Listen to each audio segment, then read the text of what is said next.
Aktor Irwansyah melaporkan adik kandungnya, Hafiz Fatur Rahman alias Hafiz Fatur ke Polres Metro Jakarta Selatan. Laporan polisi itu dilakukan Irwansyah atas kasus dugaan pemalsuan tanda tangan Irwansyah dan Zaskia Sungkar. Kenapa saudara Irwan melaporkan Hafiz Fatur Rahman di Polres Jaksel? Pelaporan ini berkaitan adanya dugaan pemalsuan tanda tangan, kata Zakir Rashidin, kuasa hukum Irwansyah di Kebayoran Lama, Jakarta Selatan, Senin, tanggal 3 Januari tahun 2022.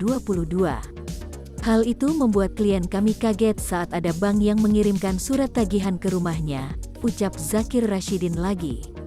Pasangan Irwansyah dan Zaskia Sungkar mengetahui kelakuan Hafiz setelah mendapat surat tagihan bank atas nama Irwansyah yang datang ke rumah.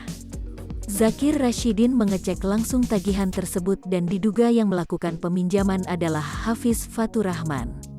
Surat itu berisi bahwa Irwansyah sudah tidak bayar cicilan terkait adanya peminjaman uang di bank itu. Irwan kaget, gimana saya bisa ditagih padahal tidak pernah kredit, ujar Zakir. Setelah cross-check saya menemukan banyak surat-surat yang mana dari surat tersebut diduga kuat saudara Hafiz memalsukan tanda tangan Irwan dan Zaskia Sungkar untuk kepentingannya, ujarnya. Irwansyah melaporkan adiknya itu ke Polres Metro Jakarta Selatan pada November tahun 2021 lalu. Atas tindakan yang diduga dilakukan oleh adiknya tersebut, Irwansyah merugi hingga miliaran rupiah.